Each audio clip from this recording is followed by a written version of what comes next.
तालागड्डा कारवान के रहने वाला सैयद अकबरुल्लाह कल शालीबंडा शागौस होटल के पास से लापता है। बताया जा रहा है कि वहां पर ये बच्चे की किसी से लड़ाई हुई थी। सैयद कलीमुल्लाह बच्चा इधर आया तो प्लम्बर के काम पे आके फिर गुनहारी लेके आने उनको सपोर्ट करे। से में एक जनों से किरकिरी हुई, झड़प की देर में फिर दोनों की लड़ाई हुई शागौस होटल में। लड़ाई हुए बाद फिर बाद में वो लोग 3 थे।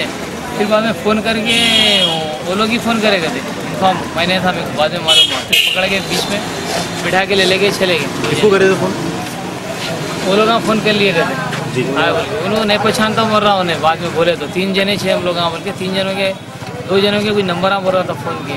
वो लोग नहीं पहचानता मर रहा। कब हुआ ये? रात में 11:30 बजे। कहीं के लिए गए थे ना?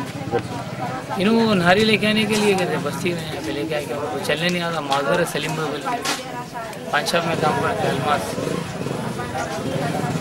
क्या नाम है बच्चे का? सैयद अकबरुल्लाह। ओके।